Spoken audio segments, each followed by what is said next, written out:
ब्रेकपछि पुनः स्वागत छ। तपाईं प्राइम स्टोरीमा हुनुहुन्छ र आज हामी चर्चा गरिरहेका छौं दलहरूको फेरिएको भाकाको बारेमा। दलहरूले एकाएक चुनाव र चुनावको मितिका बारेमा भाका फेरेपछि राजनैतिक रंगमञ्चमा तरंग पैदा भएको छ। राजनैतिक रंगमञ्चमा पर्दा पछाडि थुप्रै खेल जारी छन्। दलहरूका स्वार्थ टक्राएका छन्। दलहरूको पछिल्लो भाका फेराई पनि त्यसैको परिणति हो। यो हेर्नुस्। उच्च स्तरीय राजनीतिक समितिका सदस्य दलहरूले असन्तुष्ट दलबाट आफ्नै स्वार्थ पूर्ति गर्ने दाउपेच गरिरहेका छन्। कुरा थालौं एकीकृत नेकपा माओवादीबाट। एकीकृत नेकपा माओवादीको मुख्य स्वार्थ वैद्य नेतृत्वको माओवादीसँग छ। वैद्य नेतृत्वको माओवादी चुनावमा आइहाले पार्टी विभाजनको औचित्य पुष्टि नहुने र एकताका लागि बल पुग्ने उसको बुझाइ छ। स्रोतका अनुसार एकीकृत माओवादीका अध्यक्ष पुष्पकमल दाहाल प्रचण्डको मोहन वैद्य नेतृत्वका माओवादी नेताहरूलाई पार्टी एकता वा चुनावी सहकार्य गर्ने गरी चुनाव सारेर अघि बढ्न सकिने प्रस्ताव गरेका थिए। केही दिन पहिले प्रचण्ड सहकार्य वा एकताको सुनिश्चितता भए मात्र असन्तुष्ट माओवादीलाई चुनावमा ल्याउनु पर्ने रणनीतिमा थिए। त्यसैले वैद्य नेतृत्वको माओवादीसँग उनी राजनीतिक समितिको संयोजकको रूपमा नभई एकीकृत माओवादीको अध्यक्षका रूपमा अनौपचारिक वार्तामा व्यस्त थिए। सोही कारण राजनीतिक समितिको बैठकमा वैद्य नेतृत्वको माओवादी चुनावमा सहभागी नहुने धारणा व्यक्त गर्दै उनले अशोक राईको संघीय समाजवादी पार्टी र उपेन्द्र यादवको मधेस जनअधिकार फोरमसँग निर्णायक वार्ता गर्नुपर्नेमा जोड दिएका थिए। वैद्य नेतृत्वको माओवादी अलग रूपमा चुनावमा आए माओवादी मत विभाजन हुने र पार्टीलाई नकारात्मक प्रभाव पार्ने निष्कर्ष प्रचण्डको थियो र छ। अब कांग्रेस र एमालेको स्वार्थको कुरा गरौं। स्रोतका अनुसार प्रचण्डले अशोक राई र उपेन्द्र यादवलाई प्राथमिकता दिए जस्तै कांग्रेस र एमालेले वैद्यलाई छलफलको प्राथमिकतामा राख्दै आएका छन्। वैद्य नेतृत्वको माओवादी अलग पार्टीका रूपमा चुनावमा आए त्यसको सबैभन्दा बढी फाइदा कांग्रेसलाई पुग्नेछ। गत संविधान सभाको निर्वाचनमा विशाल अन्तरले सबैभन्दा ठूलो पार्टी बनेको एकीकृत माओवादीको मत विभाजन हुने र त्यसको सबैभन्दा लाभ प्रमुख प्रतिद्वन्द्वीका रूपमा कांग्रेसले लिनेछ। यही बुझाइका साथ कांग्रेस नेताहरू वैद्यलाई मनाउन हात धोएर लागेका छन्। वैद्य नेतृत्वको माओवादी अलग्गै निर्वाचनमा भाग लिँदा वामपन्थीको गढ भनिएका क्षेत्रमा एमालेलाई फाइदा पुग्छ। राजनीतिक समितिमा कांग्रेस मात्र यस्तो पार्टी हो जसलाई असन्तुष्ट पक्ष सबैले भाग लिँदा उसको स्वार्थ पूरा हुने देखिएको छ। एमालेले अशोक राई नेतृत्वको दललाई चुनावमा ल्याउन उति साह्रो बल गरेको देखिँदैन।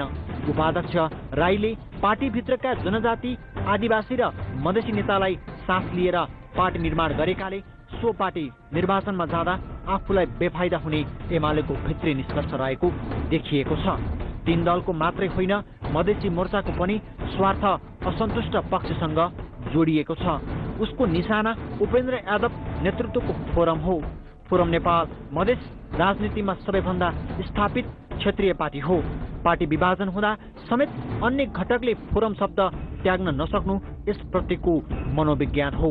फोरम नेपाल चुनावमा नआउँदा मत आफूतिर आकर्षित गर्न सकिने ठहर फोरम लोकतान्त्रिकका विजय गस्तारको छ। यी सबै स्वार्थका दाउपेचका कारण राजनीतिक समितिले वार्तालाई अन्त्यसम्म गम्भीर रूपमा अगाडि नबढाएको राजनीतिक विश्लेषण गरिन्छ।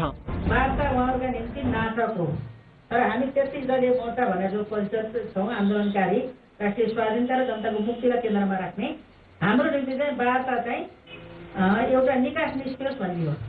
तर त्यो 4 दलीय संयन्त्र भन्ने चाहिँ त्यो चाहिँ वार्ता कति भन्दा छैन।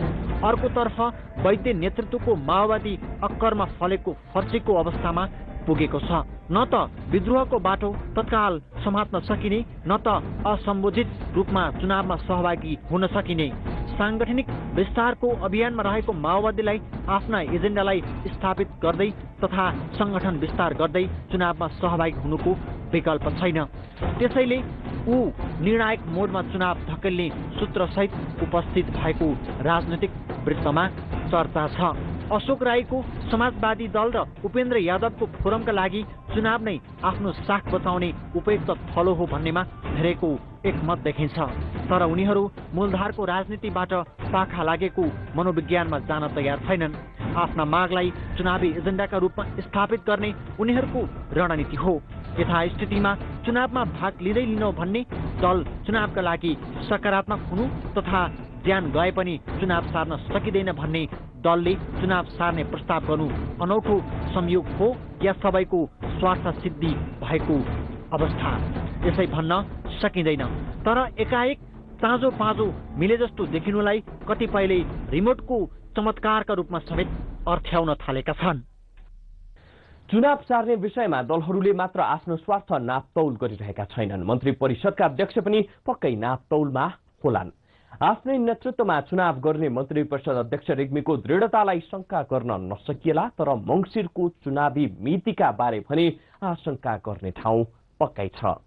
मंगिरमा चुनाव गरेपछि उनी सर्वोच्च अदालत फर्कनु पर्ने हुन्छ, तर न्याय क्षेत्रको वातावरण उनी अनुकूल छैन। चैत्रमा चुनाव गर्दा उनी विदायका लागि मात्र सर्वोच्च अदालत पुग्दा हुन्छ, त्यसदिनजेल उनको समयावधि पनि सकिन्छ। थप चर्चा गर्नेछौँ, तर यो ब्रेकपछि पुनः स्वागत छ। तपाईँ प्राइम स्टोरीमा हुनुहुन्छ र आज हामी चर्चा गरिरहेका छौँ चुनावको मिति सार्ने दलहरूको तयारी र त्यसको पछाडिको स्वार्थबारे। दलहरूले मंगिरमा चुनाव नभए देशमा प्रलय हुने बताएका थिए। अब त्यस्तै दुर्नियति मुलुकले भोग्नुपर्ने हो त? प्रश्न पेचिलो छ। यो हेर्नुहोस्। निर्वाचन आयोगले मतदाता नामावली संकलनका लागि 7 दिनको विशेष म्याद तोकेको छ। लाखौं व्यक्ति फोटोसहितको मतदाता परिचय पत्र लिनबाट छुटेपछि आयोगले निर्वाचनका लागि पछिल्लो समयावधिका बीच भदौ 1 गतेदेखि 7 गतेसम्मको म्याद थप गरेको हो। आयोगले निर्वाचनको कार्यतालिका समेत सार्वजनिक गरिसकेको छ।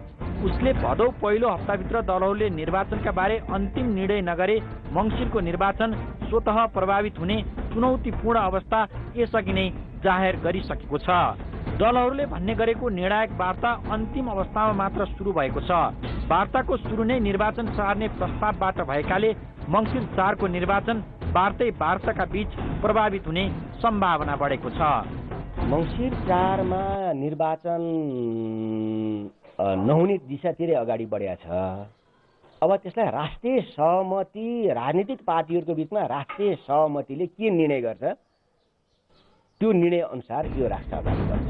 कतिपय दल र तिनका नेताले यसअघि पूर्व राजा र उनी समर्थकले चुनाव भाड्न लागि परेको आरोप लगाएका थिए। सो आरोपको सत्यता परीक्षण हुन नपाउँदै दलहरू चुनावी मिति सार्न तम्सिएका छन्। गलत या सही नियत जेसुकै कारणले होस्, मंगिर 4 को निर्वाचनका लागि प्रमुख राजनीतिक दल नै आफ्नो प्रतिबद्धताका विपक्षी देखिएका छन्। निर्वाचन सार्न सकिने सार्वजनिक घोषणाले बन्दै गरेको चुनावी माहौललाई नकारात्मक असर पैदा गरिदिएको छ। कम्तीमा पनि मंगिर 4 को निर्वाचन प्रति रहेको आशंकालाई दलहरूको भनाइले थप मलजल गरिदिएको छ। मंगिर 4 को निर्वाचन प्रति असन्तुष्टको समूह सो मितिमा निर्वाचन हुनै नसक्ने निष्कर्षमा पुगेको छ। हामीले सही जनताको मनोविज्ञान, नेपाली समाजको समाजशास्त्रीय अध्ययन, यसको इन्टरनेसनल प्रभाव सबै आधारमा हामी विश्लेषणमा निश्चित रूपले हामी चुकेका छौँ। किन हामी हतारमा निर्णय गर्छौँ र फेरि हामी चाहिँ पछुताउँछौँ। यही नेपाली उखान हामीले बारम्बार प्रस्तुत गरेका छौँ र जो खालको म्याच्युरिटी हामी सबै राजनीतिक पार्टीहरूले देखाउन सक्नु पर्थ्यो त्यो हामीले देखाउन नसकेको कुरा सत्य हो र त्यसलाई रियलाइजेसन गरेर मात्र हामी अगाडि बढ्नुपर्छ। र त्यो रियलाइजेसनको प्रक्रिया अब मलाई लाग्छ 2-3 दिन अगाडिको वार्ताबाट सबै राजनीतिक दलहरूले, उत्तर दक्षिण फर्केका राजनीतिक दलहरूले रियलाइजेसनको प्रक्रिया सुरु भयो। अब यसलाई नै हामीले मूल एउटा प्रवृत्ति हो भनेर यो रियलाइजेसनलाई अझै विकास गरेर लयो भने मलाई लाग्छ अब एउटा निकासको बाटोतिर राष्ट्र जान्छ। प्रमुख दलका नेताहरूले मंगिर 4 मा निर्वाचन नभए मुलुक भड्खालोमा पर्ने बताउँदै आएका थिए। असन्तुष्ट पक्षसँग सहमति भएर मंगिर 4 को निर्वाचन सरे एउटा कुरा होला, त्यसै निर्वाचन टरे मुलुकको दुर्भाग्य दलहरूले भने जस्तै गरी निम्तिमा दुई मत नहोला। धेरैले नेपालको राजनीतिलाई परोक्ष रूपमा इजिप्टको राजनीतिसँग तुलना गर्ने गर्दछन्। एकीकृत माओवादीका नेता तथा पूर्व प्रधानमन्त्री डाक्टर बाबुराम भट्टराईले केही दिन पहिले इजिप्टबाट पाठ सिक्नुपर्ने स्टाटस सामाजिक सञ्जालमा राखेका थिए। इजिप्टमा जनक्रान्तिपछि भएको निर्वाचनबाट गठित सरकार सेनाले विस्थापित गरिदिएको छ। प्रधान न्यायाधीशलाई सेनाले अन्तरिम राष्ट्रपति नियुक्त गरेको छ। व्यापक उत्साहका बीच भएको क्रान्ति र क्रान्तिपछि भएको निर्वाचनबाट राष्ट्रपति बनेका मोहम्मद मुर्सीको लोकप्रियता छोटो समयमै स्खलित हुन पुग्यो। विपक्षी मतको आडमा सेनाले उनलाई विस्थापित गरिदियो।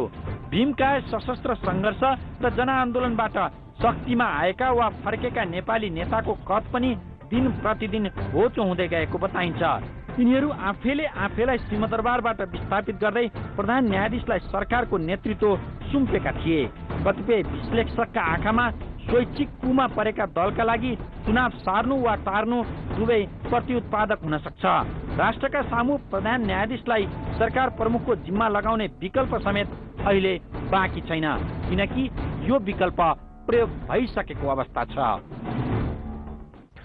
चुनावको मिति राजनैतिक दल र शक्ति केन्द्रको दुनो सोझ्याउने दाउपेचको निशाना नबनोस्, चुनाव सार्ने नाममा टार्ने स्थिति आइ नलागोस्, हामी यति मात्र भन्छौं। सामाजिक विकृतिका विरुद्ध निर्मम प्रहार सकारात्मक पक्षको सहयात्री प्राइम स्टोरी तपाईसँगको सहकार्यका लागि हरदम तयार छ। तपाईको सानो सूचना समाज परिवर्तनका लागि साँचो बन्न सक्छ। प्राइम स्टोरी सम्बन्धी कुनै पनि सल्लाह वा प्रतिक्रिया भए primestory@himalayatv.com मा इमेल गर्न सक्नुहुनेछ। सामाजिक उत्तरदायित्व सहितको पत्रकारितामा हामी निरन्तर समर्पित रहिरहनेछौँ। प्राइम स्टोरीबाट विदा हुन चाहन्छौँ। नमस्ते।